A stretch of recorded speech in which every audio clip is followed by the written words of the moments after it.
Everyone loves to listen to a good book, and there are so many wonderful ones to choose, so we decided to bring you this podcast of Stories Come to Life. Each episode features a story from either classic or modern literature, especially chosen to be interesting and exciting to hear. So sit back, relax, and listen to this story come to life. Welcome to Stories Come to Life. I am your host, Kathryn Lopez Luker.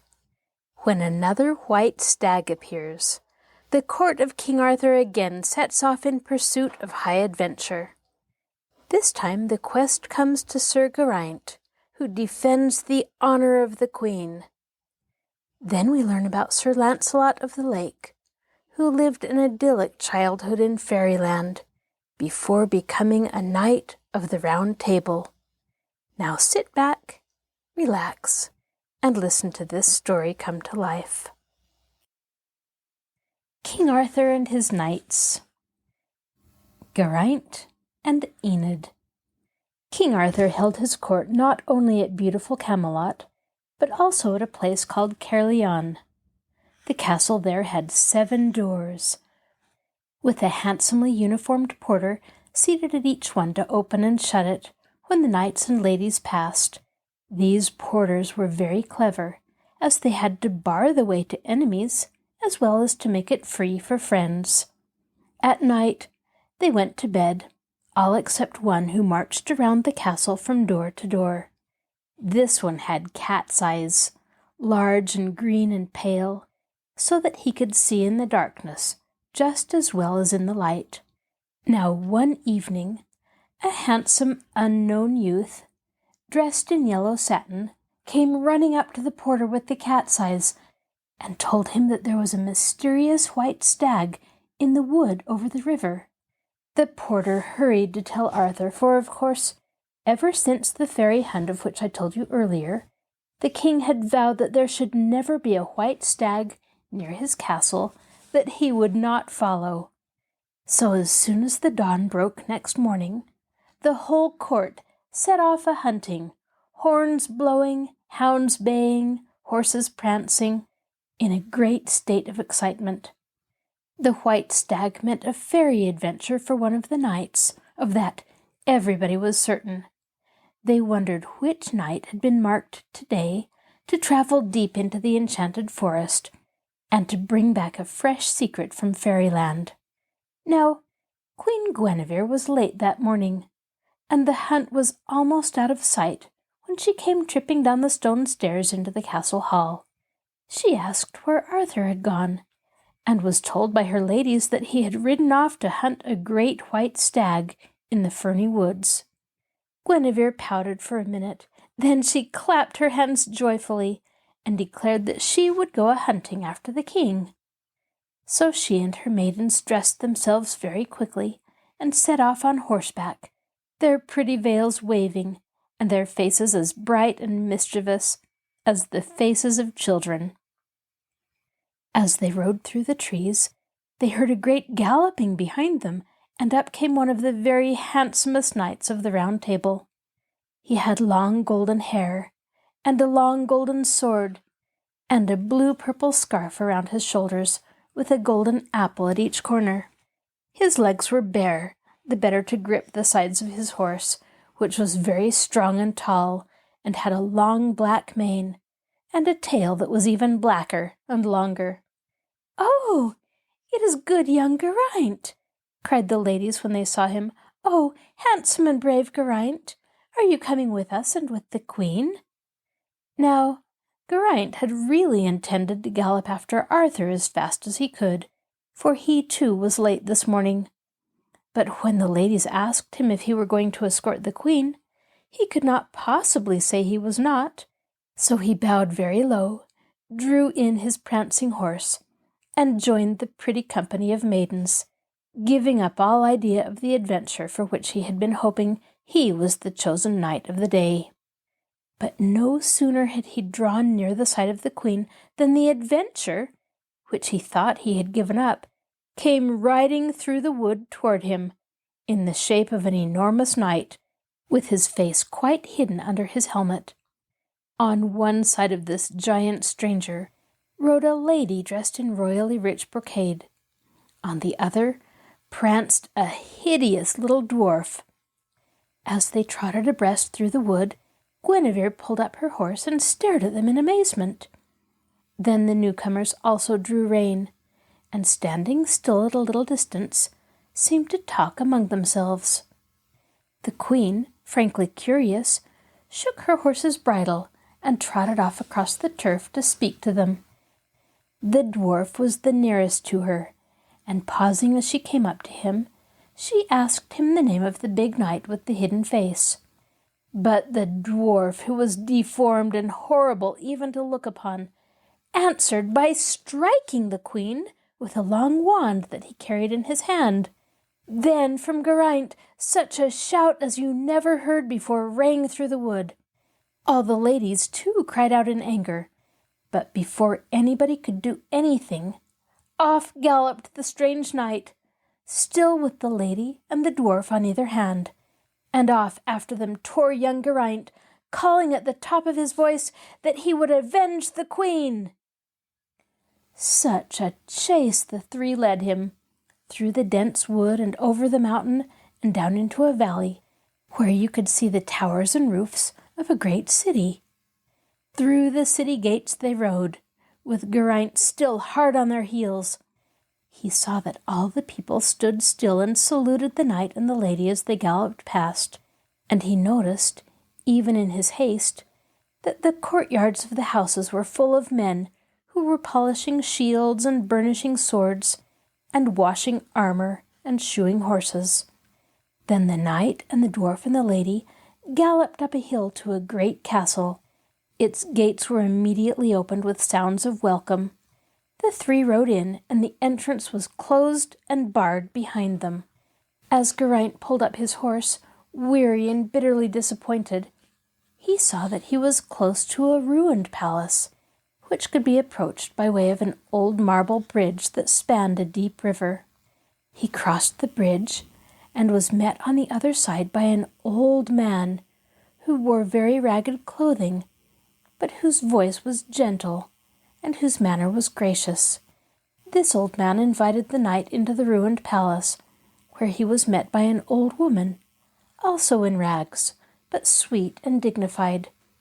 With her was her daughter, whose face and hair were beautiful, though her dress was of poor and rough cloth. They, too, greeted Geraint in soft voices, and offered him what they could in the way of meat and drink. As he ate, the beautiful girl, who was named Enid, looked after his horse, and he watched her with deep admiration in his eyes. Then the poor old couple told him that they were the real lord and lady of the city, but that they had been turned out of their home by the Knight of the Sparrowhawk. He was the knight whom Geraint had been following, and he lived now in the castle, and every year he held a tournament in the meadow just below it. In this meadow a sparrowhawk, set up between two high three-pronged spears, was always the prize of the day. Whoever won it was called Knight of the Sparrowhawk for a whole year, with the right to live in the castle and to rule over the land. But as the knight himself always won by fair means or foul, there was not really much use in anybody else entering the tournament and doing battle for the prize. Geraint listened, and his heart beat high with hope. "I will fight for the Sparrowhawk tomorrow," he cried. "I will conquer the knight whose dwarf insulted Queen Guinevere, and I will force him to return your castle and your riches to you, from whom he stole them." The poor old couple looked at him, then at each other, and shook their heads. "No knight can fight for the Sparrowhawk unless the lady is with him, whom he thinks is the fairest lady in the world. Long ago this magic was made in the meadow. It is because the Knight of the Sparrowhawk never stirs without his lady that he is always able to win the prize. His lady may be beautiful, but she is not half so beautiful as your daughter yonder," cried Geraint eagerly. "Never have I seen a maiden as fair as she." The words were no sooner out of his mouth than the old couple rose to their feet in great excitement. "If you indeed believe that," they said, "if you do really and truly believe it, then take our daughter with you into the meadow tomorrow. We will find some armor for you, and she will make it possible for you to win, because of the magic of which we have told you." The next morning dawned beautiful and clear, and a great number of people gathered very early indeed in the meadow, where the sparrow-hawk was set up between two three-pronged spears. When everybody had arrived, a great blast of trumpets was blown at the castle gates. The gates were then flung open, and out rode the enormous knight with, as usual, the dwarf upon his right hand and the lady upon his left. He drew rein, and his heralds cried out proclamation. Was there anyone present who would come forward and fight for the sparrow-hawk that was set up between the two three-pronged spears? Nobody stirred, and the great knight turned to his lady and bade her go, take the sparrow-hawk upon her hand, and bring it to him. But just as she was about to set off, a young knight in rusty old armor, on a very tired, half-lame horse, rode forward, and at his side a maiden in rags walked quietly, with neither shoes nor stockings upon her little white feet, and only a coarse hood upon her head. "My lady is fair above all others," shouted young Geraint. "Come, I will fight you for the sparrow-hawk, and call down the magic of the meadow to help me. Victory will be mine, for the sweet maiden Enid is the loveliest and noblest lady in all the land." Then the two knights rushed upon each other with a great clash of arms, while the lady in the royal brocade and the lady in rags looked on. As the ancient poem says, "They clashed together, and thrice they brake their spears. Then each dishorsed and drawing, lashed at each so often and with such blows, that all the crowd wondered, and now and then from distant walls there came a clapping, as of phantom hands. So twice they fought, and twice they breathed, and still the dew of their great labor and the blood of their strong bodies, flowing, drained their force." Everybody had burst out laughing at Geraint, at his lame horse, and his rusty armor, and at the beggar maid he declared was the fairest lady in all the land. But soon their laughter changed to amazement and admiration, for with right good will the young stranger hacked and struck and dodged his enemy, until he proved himself by far the cleverer and stronger. And at last a great ringing shout went up from the whole multitude of watchers, for they saw the great knight of the castle thrown to the ground, where he lay stunned and motionless. Whereupon Geraint rode up to the sparrow-hawk, took it upon his wrist, and carrying it to a very old man and a very old woman who stood among the crowd, presented it to them with the grace of a prince making an offering to his lawful king and queen. Then another shout went up from the people. They recognized in the poor beggars their rightful lady and their rightful lord. Leaving Geraint to look after the fallen knight, they escorted the old man and woman back into the castle that had been stolen from them. There Geraint presently followed with beautiful Enid, and with the great defeated knight bound in chains. As for the lady and the dwarf, they had already fled, but all the people were shouting with excitement and gladness, for indeed they were delighted to see their true lord and lady restored to their own home. Then sweet Enid went upstairs to her own dainty chamber, where she had lived as a little girl, and dressed herself in soft silks and a gossamer veil, and long chains of shining gems. She came down looking like a princess, and Geraint fell more deeply in love with her than ever, but asked her to put on her old gown again, in which he said he would take her to Arthur's court, and there they would be married. Also, he explained, he could not marry his fair lady until the insult to Queen Guinevere had been wiped out. The Knight of the Sparrow-hawk must ride after them to King Arthur's court, and must in his own person apologize fully and humbly for the behavior of his dwarf. So they set off, Geraint and his lady, and the knight in chains behind. When they reached Caerleon, Geraint led both his bride and his prisoner into the presence of the queen. The big knight apologized, and the gracious king forgave him. In doing so, he made the conditions that he should go into the waste places of the realm to right wrongs and uphold the goodly order of the king. But Geraint married Enid with everyone's full approval, and the queen herself gave the wedding dress, and the happy pair remained at the court of King Arthur for the rest of their lives.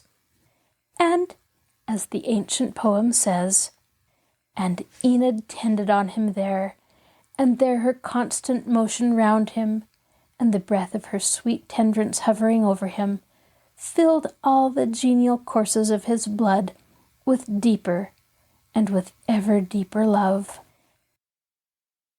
Lancelot of the Lake. After the day when King Arthur and King Pellinore and Sir Gawain had followed the elfin hunt into the heart of Fairyland, most wonderful adventures began to happen, not only to them, but to all the other knights of the Round Table as well. You shall hear of these adventures one by one. To brave the mysterious dangers of the enchanted forest and the Castle Perilous and the Valley of No Return was the greatest sign of courage that anyone could show. So, of course, when King Arthur came back from the hunt of the white stag and told of the things that he had seen and heard, every one of his followers wanted to go into Fairyland and see these marvels for himself. One by one they went, and on their return they told the stories of their adventures, which, indeed, were as thrilling as anyone could wish. The fame of Arthur's fearless knights was soon spread far and wide. Every brave and romantic youth wanted to come and make his vow of fealty to the great king who was the head of such a gallant company. And among these youths was a prince called Lancelot that you will hear about in the following story. He was the son of a great king named Ban, whose castle was built in a valley between two mountain ranges. When Lancelot was only a little baby, a neighboring king called Claudas came riding one day over the eastern range with an enormous army behind him. This great glittering army set up its tents all around King Ban's castle and prepared to besiege it. For a long time, Ban and his soldiers held out against King Claudas and the great army, but at last they were obliged to surrender. Their food and water were gone, and the soldiers could not get past the tents of the enemy to bring back to the castle the badly needed meat and bread and wine. So then King Ban sent a message to King Claudas, asking permission for himself and the queen and their little son to leave their home and to go to place themselves under the protection of the great King Arthur. Claudas consented, but only on condition that the castle be handed over to him immediately. So poor King Ban handed over his castle and set off very, very sorrowfully on his great war horse, with the weeping queen in the saddle behind him. On a second horse rode their one faithful servant, carrying the baby prince, Lancelot. They rode a little way down the valley, and then King Ban said that he could not bear to leave his beautiful castle without one look at it from the top of the nearest hill. So the queen took the baby in her arms and sat down by the side of a beautiful clear lake, while the king and the faithful servant rode together to the top of the mountain. For a long time after the sound of their horses' feet had passed away, everything was very quiet in the valley. Nothing was to be heard but the sweet songs of the birds, the whisper of the wind in the treetops, or the stealthy rustle of waterfowl among the reeds. The queen, who had dried her tears, played almost contentedly with the baby, consoled by his beauty and his merriment. By and by, however, she became anxious, for she thought that the king had been away a very long time. The baby was now asleep, so she softly laid it down among the meadow flowers, covered it with her cloak, and with fearful steps set off on foot up the rocky path that led to the top of the hill. She had not gone more than 100 yards or so when she heard a queer chuckling laugh behind her, not unlike the cackle of a water-hen among the rushes, only much longer, and more like the chuckle of a mischievous imp. She turned around quickly to see whence the laughter came, and an alarming sight met her eyes. She saw her little baby, the most precious thing she had, 10,000 times more precious than the castle, in the arms of a strange and beautiful lady. This lady's gown rippled about her like water in the moonlight. Her long golden hair was wreathed with forget-me-nots and silver shells. Her white arms shone like alabaster, and she wore a necklace and bracelets of the most lovely and precious stones in the world. She had taken the baby onto a big gray rock that jutted out from the land toward the center of the lake. She was rocking it in her arms and laughing. At the moment the queen caught sight of her, she began to sing. The words seemed to be a fairy lullaby, but the poor queen did not pause to listen. With a loud cry she set off, running to rescue her little baby. But the fairy saw her coming. She sprang up on the rock, joined her two pretty white feet together, and with the baby still in her arms, dived like a silvery shining arrow straight into the green waters of the lake. A sound like a clap of thunder echoed all down the valley, and a sudden wind lashed the water into a white foam. The lightning played among the trees like the flames of a witch's fire, and long, loud peals of laughter mingled with the terrible storm. It lasted only for a minute, then went as suddenly as it had come. Everything was still again. The lake glimmered green and calm, but the fairy lady and the baby prince had disappeared, leaving not a single sign of their existence behind them. The poor distracted queen ran up and down the banks of the lake, wringing her hands and calling out her baby's name. As she wept and called, the faithful servant came hurrying down the side of the mountain. He, too, was sobbing.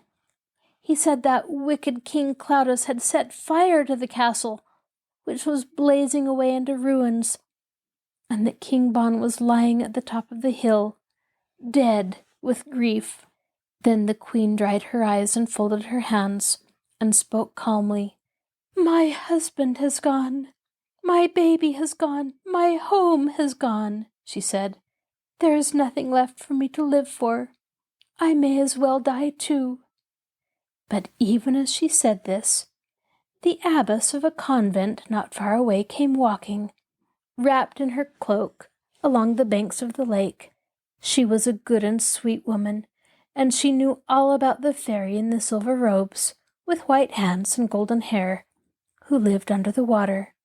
She heard the queen's sad words, and coming up to her, she spoke consolingly.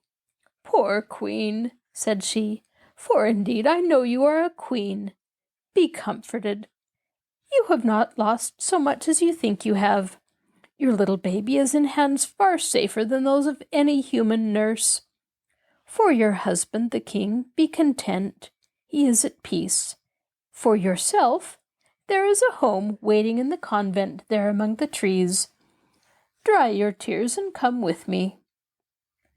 The abbess spoke so gently, and yet so firmly, that somehow a strange feeling of consolation came over the poor queen. She went to the convent with this good woman, and found it was a beautiful and restful place. The abbess comforted her by telling her over and over that the baby was indeed in the very best of hands. So by and by the queen, who was tired of wars and troubles, settled down in contentment, although she never forgot her lost baby, and stayed with the good abbess in the peaceful convent until she died. But what had happened to the baby? the beautiful fairy dived down, down, down, carrying the little Lancelot in her arms. As she dived, her silver gown mingled with the silver ripples, and the shells and forget-me-nots floated away from her golden hair. Then far below her appeared the roofs and towers of an enchanted city, and now the water turned into a cloudy mist, and her robes spread out into 2 glittering wings. She was no longer diving, but floating on the misty air. Softly, very softly, she floated downward, till the bright streets and the flowery gardens and the marble walls of the enchanted city showed quite clearly beneath. Then she stretched out her little white feet and alighted on the very tips of her toes, all among the tall green grass and fairy buttercups and daisies. And from every side, beautiful ladies came running up to her, exclaiming and shouting and clapping their hands. They were, every one of them, fairies of the lake, and they were so pleased to have among them a little human baby that they did not know what to do. Tiny Lancelot had been sleeping all this time, and because he was in the arms of a water fairy, had been able to breathe quite comfortably all the way down through the lake. Now he woke up and smiled at the pretty ladies clustering around him. When he smiled, they all cried out with greater delight than ever that his eyes were just like their own forget-me-nots. They kissed him and hugged him, and took off his little prince's clothes, and dressed him up in silvery gossamers, just as they were dressed themselves. Then they took him into one of the enchanted houses, and gave him a wonderful nursery all to himself, where he had fishes to play with him all day long. And he was so merry and healthy that they called him the beautiful foundling, or sometimes the happy child. But the fairy lady who had brought him there, and who was the queen of them all, never called him by either of these names. She had but one title for him that she always used, and her voice was very gentle when she spoke it.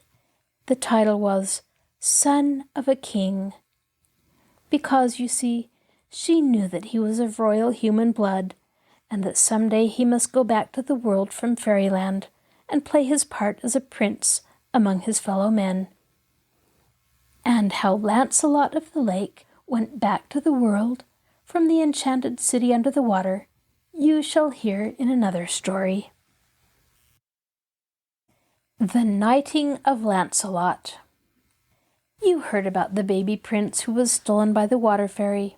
He was very happy in the enchanted city at the bottom of the lake, the pet of all the water fairies, but the very particular pet of the queen, who would dance him in her arms, calling him son of a king. Little Lancelot would crow with delight and pat her beautiful green dress. In time, he grew into a tall and handsome youth.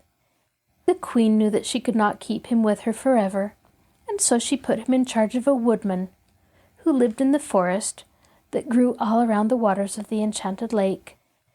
Every morning the lady of the lake would take him up, up, up through the green waters, and set him on the flowery bank, and call the woodman to come from his home and lead the boy into the forest to spend the day. But because the lake was part of Fairyland, Lancelot never knew that the fine city where he lived was really beneath the water. He imagined that he had just walked out of it, into the forest, through the mists of the morning, and returned to it at night through the moonlight and falling dew. But the lady whom he loved as his own mother always stood on the edge of the morning mist to wave him forward, and waited under the moonbeams of an evening to welcome him home.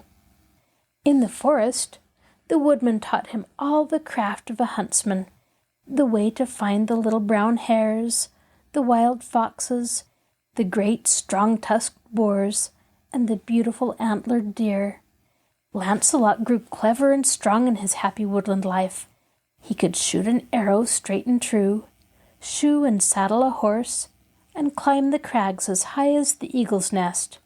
How wonderful life, lived as the people of the forest lived it, seemed to him. So firm his muscles grew, so bright his young eyes, so vigorous and alert his frame. all day he was on foot, or a horse, upon the hills or among the trees. At night he slept in his home in the enchanted city under the lake, and dreamed of doing noble deeds when he was a man. Then one day as he hunted with the forest people, he heard them talking of a great king, who was named Arthur, and who was the head of a gallant company of gentlemen, who called themselves the Knights of the Round Table. Wonderful stories were told of these knights, of their courage, their beauty, and their pride. All that night Lancelot lay awake, thinking about Arthur, and the next morning, as the sweet water fairy led him to the misty horizon that lay beyond the enchanted city, he told her of what he had heard, and said that nothing could ever make him happy unless he were allowed to go to King Arthur's court and become a Knight of the Round Table. "Son of a king," said the water fairy, half sadly, half triumphantly, "I have guessed that this would be your destiny. I have known that I could not keep you always because you are, well, what you are. But can you be brave enough to join Arthur's knighthood? Can you take and keep the great vow? Can you forever be courteous without baseness, kind to all, pitiful to the sad, generous to the poor, stern to the guilty, and to choose death at any time before dishonor?" Lancelot cried out that indeed he could. He said that to join in the vow was the only thing that he wanted in the whole world. So then this lady of the lake bent her head and consented, and from that moment the preparations for Lancelot's departure to Arthur's court began. And such preparations they were. The water fairy had a suit of armor made for him, all of silver and pearls. She gave him a sword, long and shining, and a white satin mantle trimmed with ermine. Then she dressed herself also in a robe of gleaming white satin, with ermine and silver upon the sleeves and hem. She chose her prettiest maidens and her sprightliest pages, and she brought forth her fairy horses out of their fairy stalls. From the enchanted palace she took long rolls of silk, and she had the silk made into tents for shelter on the way. Then with songs and music the beautiful procession set off, passed through the mists that lay on the borders of their fairyland, and rode through the forests and the sweet meadows of west over the sea, on its way to the castle of Camelot. Arthur was coming back from hunting when he saw this sparkling company, which travelled toward him through the twilight, looking as if it were composed of sea foam and stars. Astonished, he drew in his horse and waited. Then, though he did not recognize her, the lady of the lake rode forward in advance of the rest, as softly as a pale moth might flit across the dusky grass.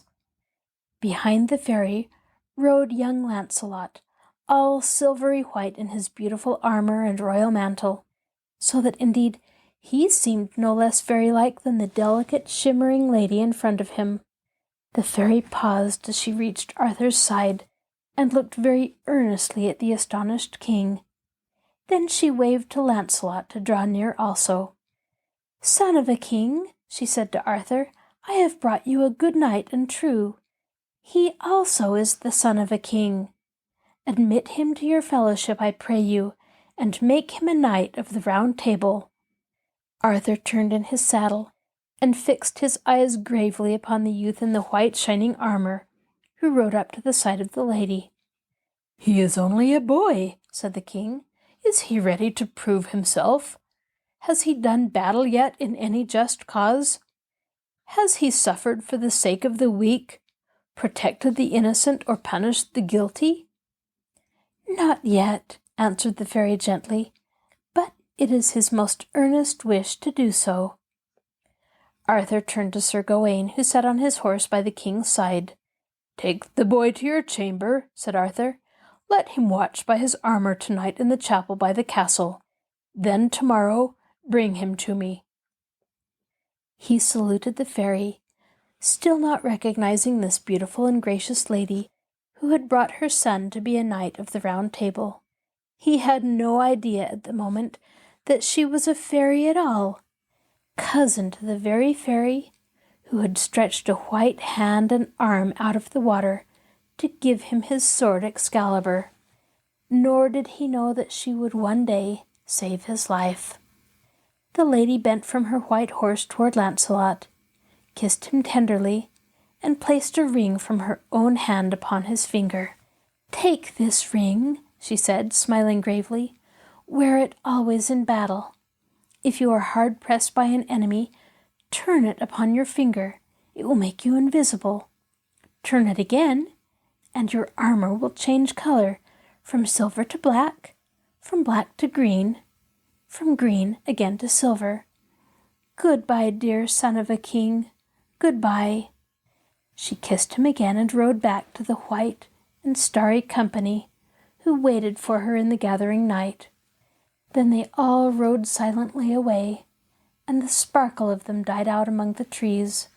But Lancelot in his silver armor followed the king and Sir Geraint and all the rest of the knights into the castle of Camelot. Sir Geraint took him to his chamber, gave him meat and wine, and set him to guard his armor in the chapel, as all those who desired knighthood had to do. The next day he took him to Arthur on his throne in the great hall. There, for the first time, Lancelot saw Guinevere, the queen. And when he saw her, her beauty and sweetness filled him with a great feeling of devotion. All unknown to her, he stooped and picked up a little knot of flowers that she had dropped. That little knot of flowers he kept until the end of his life. And now the tournament of the day was announced, and the king said that Lancelot might take his part in it. So the young prince from the enchanted lake of Fairyland mounted his horse and rode with the knights into the meadow, where very soon a great mock battle began. How they wrestled and fought and clashed swords and galloped their horses. It was one of the finest tournaments ever seen. And very soon all who were watching began to speak of the wonderful courage and cleverness of a young strange knight clad in silver armor that shone like sea foam and stars. But even while they were speaking, he disappeared, and a black knight was seen in his place, looking like some strange figure carved in ebony. Then the black knight vanished in his turn, and a knight in green appeared, like some magician of the forest, fallen straight from the emerald heart of an oak.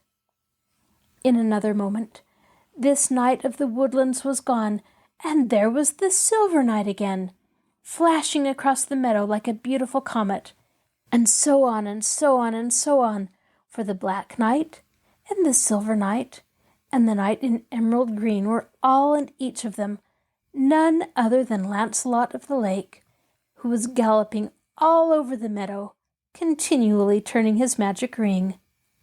At last the mock battle was over, and there was a great call for the silver knight and the black knight and the knight in emerald green.